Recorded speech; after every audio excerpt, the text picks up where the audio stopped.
Há uma profecia nas Escrituras que, embora pouco comentada nos púlpitos e ignorada por muitos ao longo dos séculos, guarda um dos sinais mais impressionantes dos tempos do fim. Trata-se das duas testemunhas que, conforme revelado no livro do Apocalipse, profetizarão durante 1260 dias, vestidas de pano de saco, convocando toda a terra ao arrependimento. Não serão líderes carismáticos, nem homens populares aos olhos do mundo. Serão enviados diretamente por Deus, com uma autoridade que não se aprende, mas se recebe por meio da unção do Espírito. Elas surgirão num tempo de grandes trevas espirituais, quando as verdades da palavra forem rejeitadas e a fé for tratada com desprezo. Não buscarão aplausos, não se dobrarão a sistemas humanos e não cederão às pressões das multidões. Quando tiverem cumprido seu propósito, serão assassinadas de forma pública, e o mundo celebrará como se tivesse vencido a própria verdade. Mas após 3 dias e meio, o mesmo Deus que permitiu a sua morte lhes devolverá a vida. E todos aqueles que zombaram contemplarão a manifestação gloriosa do poder de Deus. Aliás, seja muito bem-vindo ao canal Descubra a Bíblia Sagrada. Aqui, cada história é uma caminhada profunda pelas páginas sagradas, com lições que tocam a alma e transformam o coração. Se você deseja seguir essa jornada conosco, já se inscreve no canal e ativa o sininho. Estamos construindo, passo a passo, um caminho de fé, aprendizado e reflexão, sempre guiados pela Palavra de Deus.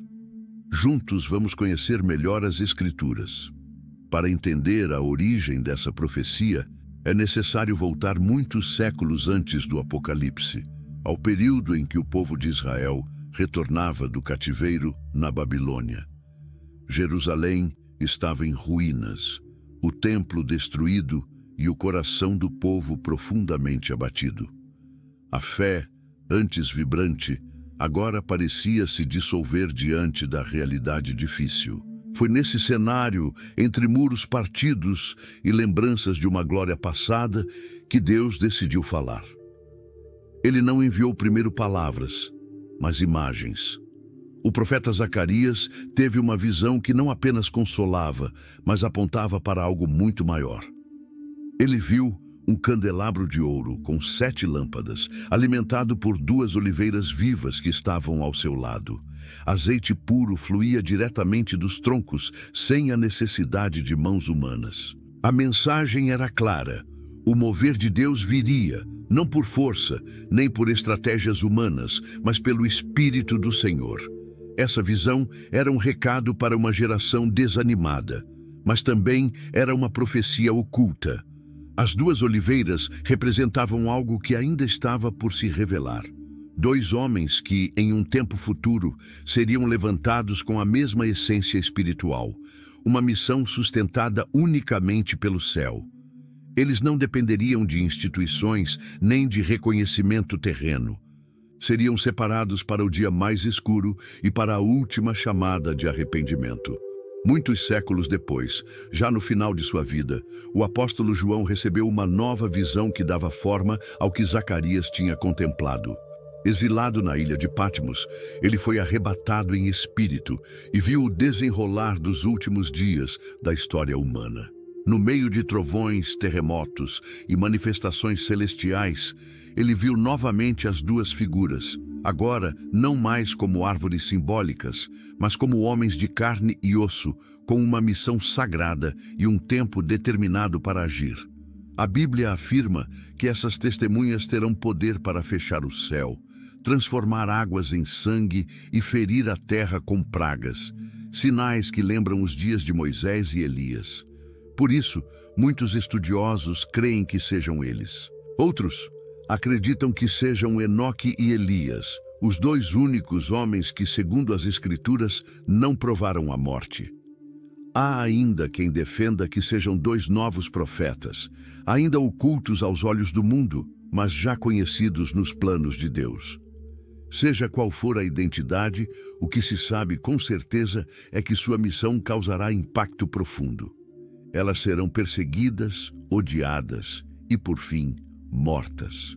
Seus corpos serão deixados nas ruas de Jerusalém, sem honra, sob zombarias públicas, enquanto o mundo inteiro festejará sua queda. Mas Deus, que sempre cumpre sua palavra, não permitirá que essa aparente derrota encerre a história. No momento certo, a vida voltará a habitar seus corpos, e diante de todos os olhos, elas serão erguidas e chamadas de volta ao céu. A cena será marcada por espanto e temor. Aqueles que antes riam ficarão em silêncio. Os que celebravam se encherão de pavor, porque ficará claro que a autoridade delas não vinha de si mesmas, mas do próprio Deus. Essa ressurreição pública não será apenas um sinal do poder divino, mas também uma confirmação de que, até o fim, o céu nunca deixa de ter suas testemunhas. Mas essa profecia não fala apenas do futuro, ela fala conosco hoje. Porque essas duas testemunhas representam o tipo de fidelidade que Deus espera encontrar mesmo agora. Uma fé que não se vende, uma vida que não se curva e uma voz que não se cala diante do erro. Elas nos lembram que a verdade ainda tem voz, mesmo em tempos de escuridão, e que Deus ainda levanta aqueles que estão dispostos a permanecer fiéis, mesmo quando todos os outros desistem. A visão que Zacarias contemplou, envolta em mistério e simbolismo, finalmente começa a se cumprir séculos depois, quando os céus se abrem novamente. Desta vez, não para mostrar uma imagem, mas para revelar uma realidade. Aquilo que foi visto como oliveiras ao lado de um candelabro se torna carne. O código escondido entre os profetas agora se desenha com clareza nas páginas do Apocalipse. A profecia começa a respirar. João, exilado na ilha de Patmos, afastado dos homens, mas ainda sob o olhar de Deus, recebe a visão mais impactante de todos os tempos. Entre trovões, terremotos e juízos anunciados, duas figuras se levantam. Não são sombras, não são metáforas, são homens, vestidos de trapos, com semblante firme e olhos como brasa. Eles surgem no tempo exato e vêm com uma missão que nenhum outro poderá cumprir. A ordem vem do alto. Darei poder às minhas duas testemunhas. Não são enviados por instituições. Não representam religiões. São voz direta do céu em dias onde quase ninguém quer ouvir. E quando falam, a terra estremece. Não usam microfones, mas suas palavras alcançam nações. Não disputam espaço, mas onde chegam, dominam o ambiente com autoridade inconfundível. Profetizam por 1260 dias, e cada palavra dita por eles é carregada de juízo e verdade. Não há diplomacia nem concessões. Suas vozes ecoam como raios. Suas palavras são lâminas que cortam o engano e rasgam as vestes da aparência. Elas não vieram entreter, vieram confrontar.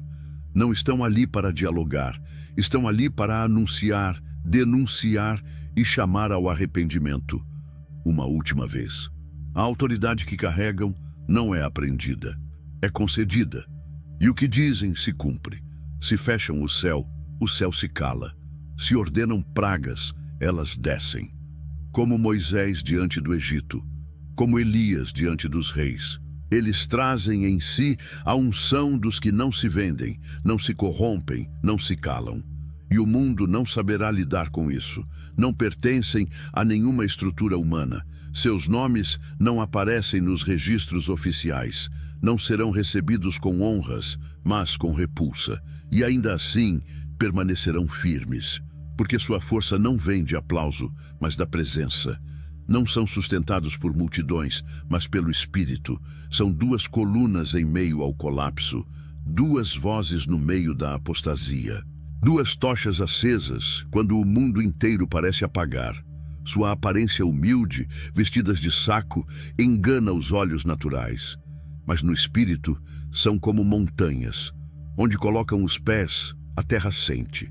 Onde levantam a voz, o inferno se retrai. A palavra que carregam não vem do intelecto, mas do trono. E suas ações expõem aquilo que muitos tentam esconder há séculos. Ninguém poderá impedi-las por um tempo, porque o céu as protege. E enquanto seu tempo durar, nenhuma arma humana será capaz de detê-las. Não há censura que as cale, não há ameaça que as enfraqueça. São como ecos do Sinai em plena era digital. São a lembrança viva de que Deus ainda reina, mas sua presença também será sinal de divisão. Onde elas estiverem, haverá confronto, não entre opiniões, mas entre luz e trevas, entre verdade e ilusão. O mundo moderno tentará desacreditá-las, ridicularizá-las, rotulá-las. Mas enquanto estiverem na terra, haverá um aviso constante. O tempo está se esgotando e a voz de Deus ainda ressoa, mesmo quando quase ninguém mais quer escutar. Desde o momento em que elas aparecem, o equilíbrio do mundo começa a se romper. As duas testemunhas não anunciam apenas palavras, mas deslocam realidades. O sistema global, acostumado a controlar vozes, se verá diante de algo que não compreende, nem consegue manipular. Tudo nelas confronta. Sua presença em Jerusalém, a cidade onde profetas foram mortos, será um sinal direto aos céus e à terra. O juízo chegou à porta. Jerusalém, chamada de Santa, será o epicentro desse embate espiritual. Mas naquele tempo, ela não será mais reconhecida por sua glória antiga. A palavra afirma que será espiritualmente comparada a Sodoma e ao Egito, lugares de imoralidade, idolatria e escravidão. E é nesse cenário corrompido que as duas testemunhas se levantarão. Não é coincidência, é confronto direto com a profanação. Elas estarão ali, não por acaso, mas por ordem divina. Cada passo, cada palavra, cada gesto, tudo será cumprimento profético. Por 3 anos e meio, seu ministério será um peso sobre a consciência da humanidade. Um lembrete constante de que Deus ainda fala, ainda age e ainda cobra responsabilidade espiritual. E para um mundo que rejeita a correção, isso será insuportável. Multidões passarão por elas todos os dias. Algumas lançarão insultos, outras desviarão os olhos, mas haverá também os que, em silêncio, sentirão algo estremecer por dentro, porque a autoridade que elas carregam não se vê com os olhos, se percebe na alma. E mesmo sem querer, muitos serão tocados, uns para o arrependimento, outros para o ódio mais profundo. As testemunhas não terão microfones, mas a terra inteira ouvirá suas vozes. Não farão transmissões, mas suas palavras chegarão aos confins do mundo. É que quando Deus decide falar, ele não depende de tecnologia. Sua voz ecoa por meios invisíveis, alcança corações, sacode estruturas e fere o orgulho dos grandes. Por isso, elas serão perseguidas, não apenas por homens, mas por potestades que governam este século. Haverá reuniões secretas, tentativas de silenciamento, campanhas de difamação. Mas nada funcionará. Enquanto o tempo designado não se cumprir, elas serão intocáveis, porque não estão sustentadas por sistemas, mas pelo próprio Espírito de Deus. E esse Espírito não pode ser vencido, nem corrompido, nem substituído. A cada praga liberada, um alerta. A cada palavra, uma sentença, mas também uma chance. Porque mesmo em meio ao juízo, o céu ainda clama por arrependimento. As testemunhas não são instrumentos de destruição, mas de decisão. E cada alma tocada por sua voz será confrontada com uma escolha: continuar na ilusão ou se render à verdade. Jerusalém, a cidade do grande rei, se tornará palco de uma batalha invisível. E enquanto os homens tentam controlar a narrativa, os céus estarão pesando corações. Ninguém sairá ileso. Cada gesto, cada resposta à presença dessas testemunhas será lembrado diante do trono. porque esse não será um tempo comum, será a reta final, e Deus, mais uma vez, terá voz na terra. O tempo determinado pelo céu chega ao seu fim, não por erro ou fraqueza das testemunhas, mas por obediência ao plano perfeito de Deus. Depois de 1260 dias proclamando arrependimento e justiça, elas são entregues à fúria da besta, que emerge das profundezas com autoridade para lhes fazer guerra.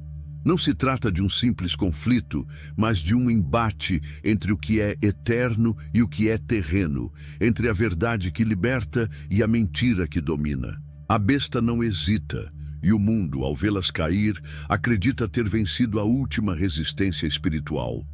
Em plena Jerusalém, cidade marcada por glórias antigas e pecados reincidentes, as testemunhas são assassinadas diante dos olhos do mundo.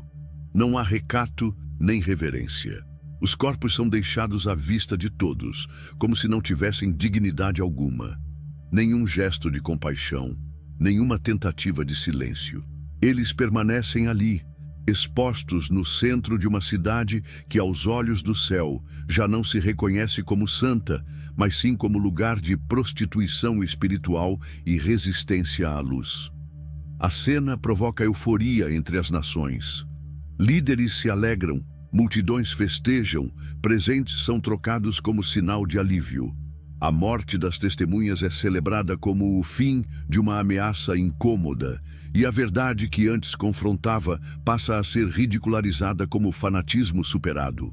A terra respira como se tivesse se livrado de um fardo, mas o que ela interpreta como liberdade é, na verdade, o ápice de sua cegueira. Os comentaristas se multiplicam, os portais de notícia exploram cada detalhe, e a cultura do espetáculo transforma o martírio em entretenimento. Nada é mais sagrado. A zombaria ultrapassa os limites do desrespeito humano. Ela se dirige diretamente ao céu, mas o silêncio divino permanece. Não como omissão, mas como parte de algo maior que ainda não foi revelado. Durante 3 dias e meio, a cena permanece inalterada. Não há funeral, não há lamento. O desprezo é total, refletindo o grau de afastamento espiritual em que o mundo mergulhou. E Jerusalém, mais uma vez, se torna símbolo de resistência à santidade, não a cidade da paz, mas o palco da mais violenta afronta contra o trono de Deus. Contudo, o plano celestial não perdeu o controle por um só instante. O tempo de exposição não é descaso, mas juízo. Cada segundo faz parte de uma contagem sagrada.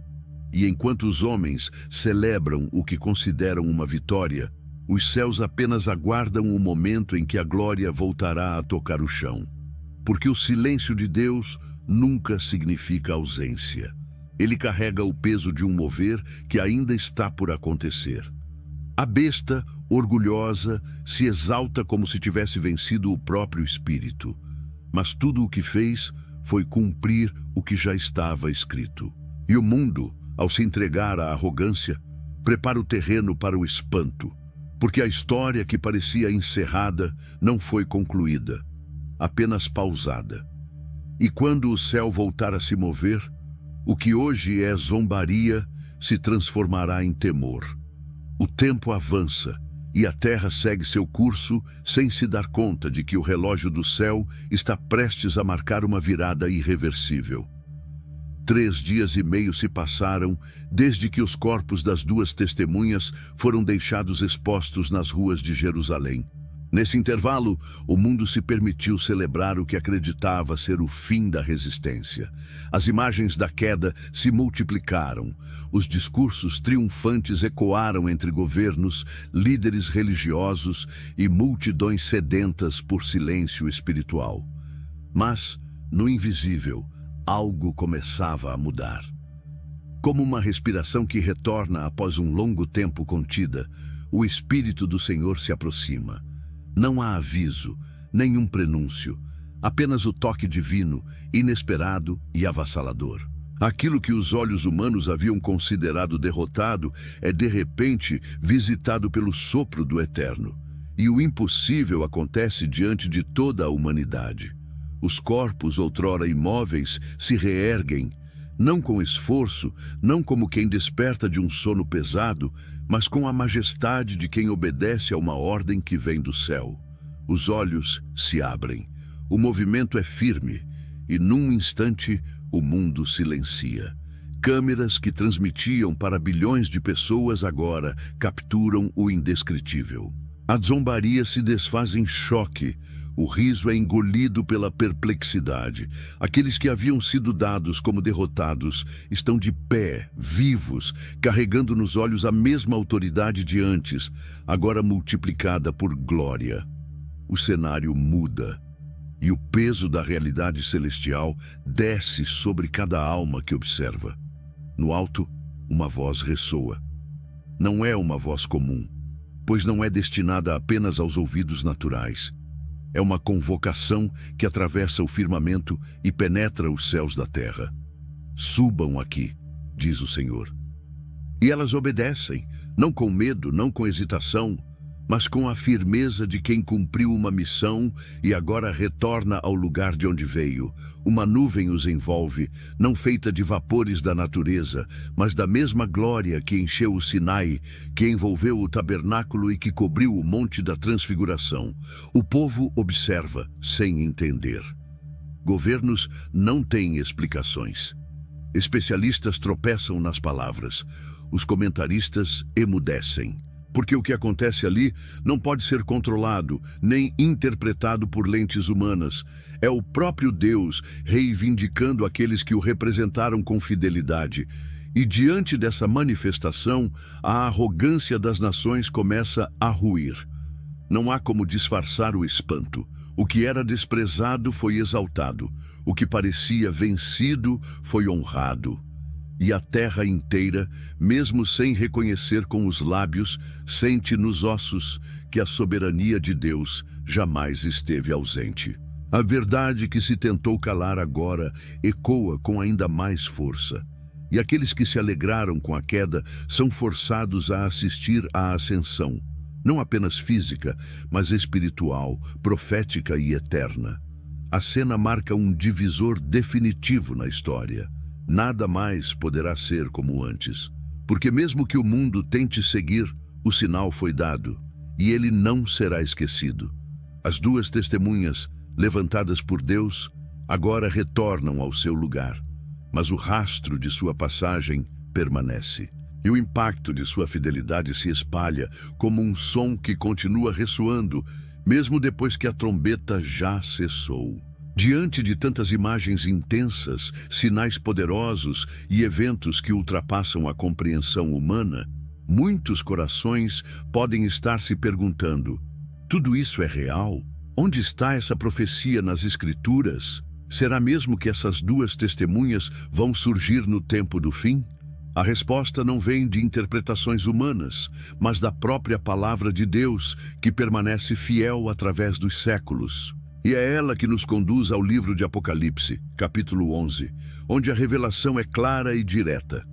Darei às minhas duas testemunhas que profetizem por 1260 dias, vestidas de pano de saco. Apocalipse 11, 3.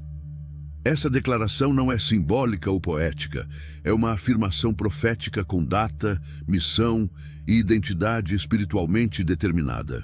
As testemunhas são descritas como as duas oliveiras e os dois castiçais que estão diante do Deus da terra.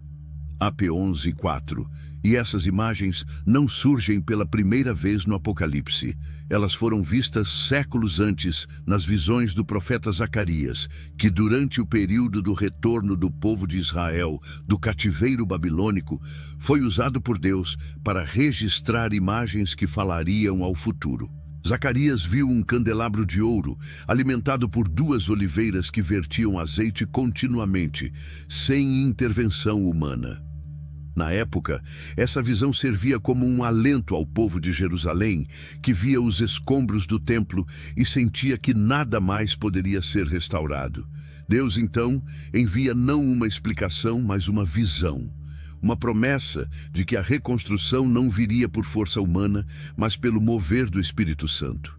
Não por força nem por poder, mas pelo meu Espírito, diz o Senhor dos Exércitos. Zacarias 4:6. Mas essa imagem tinha duas camadas. Além do consolo imediato, havia uma mensagem oculta, uma chave profética escondida na simbologia. As duas oliveiras representavam dois ungidos que ainda viriam, e é isso que o Apocalipse revela. João, já exilado na ilha de Patmos, recebe de Deus a continuação da visão que Zacarias havia contemplado apenas em figura. Ele vê essas duas testemunhas já não como símbolos, mas como homens reais, enviados para proclamar arrependimento e juízo no tempo mais escuro da história. A ligação entre as duas profecias, uma do Antigo Testamento e outra do Novo, nos mostra que Deus escreve sua história com precisão e propósito. E por que isso importa agora? Porque tudo o que temos visto no mundo, o aumento da iniquidade, a frieza espiritual, a banalização da verdade e o desprezo pela palavra de Deus, são sinais de que o cenário profético está se formando. As duas testemunhas ainda não apareceram, mas os ventos do tempo já estão soprando em direção ao cumprimento. A escuridão espiritual que se alastra por nações inteiras é o prenúncio de que algo grandioso está para se levantar do céu. Essa revelação não é um mistério para estudiosos ou teólogos apenas. Ela é um chamado para todo aquele que tem ouvidos espirituais. O surgimento das duas testemunhas será visível, inegável e confrontador. Mas enquanto elas ainda não se manifestam, o Espírito de Deus continua chamando corações para que despertem, não para viverem com medo, mas para que firmem sua fé na rocha eterna. Não para se esconderem, mas para buscarem o azeite que flui das oliveiras celestiais. Deus está nos dando sinais. E essa profecia é um aviso, não para curiosidade, mas para transformação. O mesmo Espírito que sustentará as duas testemunhas no fim dos tempos é o que hoje nos convida a viver com fidelidade, renúncia e discernimento. Não haverá neutralidade. Aqueles dias dividirão a terra entre os que servem a Deus e os que rejeitam sua voz. E a preparação começa agora. As duas testemunhas, embora sejam figuras reais que surgirão no tempo determinado por Deus, também representam algo que transcende o literal. Elas encarnam uma postura espiritual que já é exigida hoje: coragem para proclamar a verdade, mesmo quando ela é rejeitada. Fidelidade à palavra, mesmo quando o mundo a distorce. Pureza de missão, mesmo quando tudo ao redor grita por conveniência. Essa profecia não é apenas sobre o futuro. Ela é também um espelho para o presente, refletindo o tipo de discípulo que o céu busca levantar. Vivemos dias em que a fé tem sido banalizada e a esperança confundida com utopia. Muitos têm se distanciado dos ensinamentos da palavra de Deus por não suportarem o confronto da verdade. Outros, ainda que amem a Deus, têm se calado diante da pressão do sistema. A profecia das duas testemunhas vem como um chamado para que não sejamos mais um entre os que se escondem, mas sim daqueles que se colocam de pé com a lâmpada acesa, mesmo em meio à escuridão. Elas nos ensinam que fidelidade não depende de aplausos, mas de propósito, que a unção verdadeira não se compra com técnicas, mas se recebe na intimidade com Deus, que o azeite que flui das oliveiras do céu é derramado sobre aqueles que não se vendem, não se dobram e não se esquecem do altar. E o mundo precisa mais do que nunca desse tipo de testemunho. Não de fama, mas de verdade. Não de celebridade espiritual, mas de santidade viva. O Espírito que sustentará as duas testemunhas já está ativo hoje, chamando homens e mulheres comuns a viverem com intensidade sob o mesmo princípio. Pode ser que você nunca profetize diante das nações, mas Deus espera que você viva como uma voz em meio ao silêncio. Pode ser que você nunca confronte reis ou impérios, mas cada ato de obediência no seu cotidiano carrega peso eterno. Porque testemunhar não é apenas falar, é viver aquilo que o céu determinou, mesmo quando ninguém mais está olhando. As duas testemunhas não estavam preocupadas em agradar. Elas sabiam de onde vinham e para onde voltariam. E é isso que o Espírito quer restaurar em nós: a consciência de pertencimento eterno. Quando você se lembra de que não é deste mundo, suas prioridades mudam. A pressão das opiniões alheias perde a força. O medo de ser rejeitado se dissolve. E em seu lugar nasce uma coragem serena que só o Espírito Santo pode produzir. O tempo está se encurtando, as trevas estão se expandindo, mas o azeite ainda está disponível.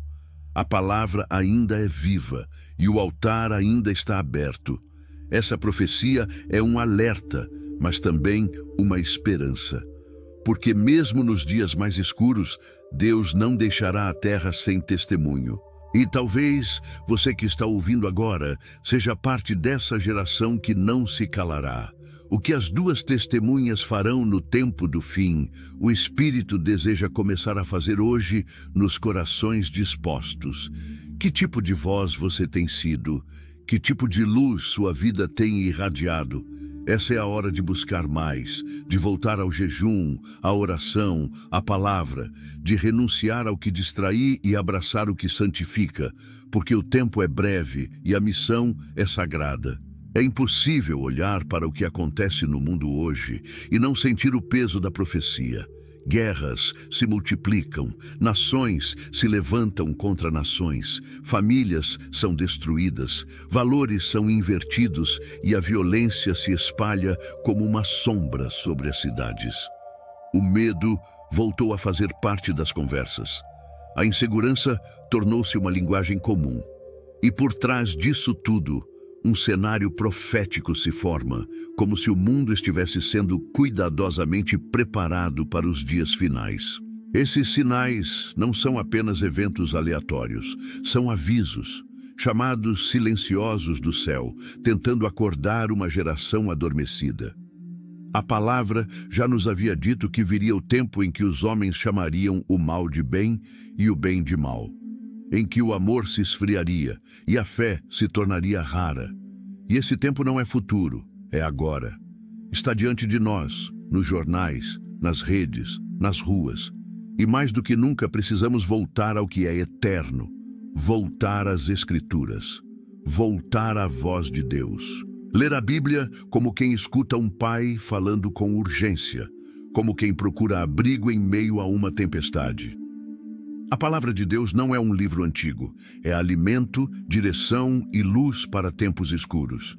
E é nela que as testemunhas do Apocalipse já foram anunciadas com clareza. Em Apocalipse 11, em Zacarias 4, nos cânticos dos profetas, nos sonhos dos justos, na dor dos que se mantêm fiéis. Deus não quer uma fé de aparência, Ele quer entrega verdadeira. Não uma religiosidade que se contenta com rituais, mas uma vida que pulsa com o Espírito, porque nos últimos dias não sobreviverão os mais inteligentes, nem os mais carismáticos, mas os que permanecerem fiéis até o fim, aqueles que mesmo sem aplausos continuam firmes, aqueles que mesmo chorando não se corrompem, aqueles que mesmo sozinhos não se dobram ao sistema. Você que chegou até aqui precisa entender, essa profecia não foi contada para gerar medo. Ela foi revelada para acender a fé, para lembrar que o céu ainda fala, que o Espírito ainda unge, que o reino ainda avança, mesmo quando tudo parece ruir. As duas testemunhas são uma voz no fim, mas você pode ser uma voz agora, no seu lar, no seu trabalho, no silêncio das suas orações. Então hoje, diante de tudo o que você ouviu, eu te pergunto, sua fé tem resistido? Você tem buscado o azeite ou se distraído com o que o mundo oferece? Sua Bíblia está aberta ou esquecida? Sua oração ainda sobe como incenso ou se tornou uma repetição vazia? Que tipo de testemunha você tem sido, mesmo antes do fim? Talvez Deus esteja chamando você para se levantar. Talvez Ele tenha esperado por esse momento para reacender o fogo em seu coração. E se for verdade, e é que as duas testemunhas um dia aparecerão diante do mundo, também é verdade que hoje Ele espera ver a fé viva em você.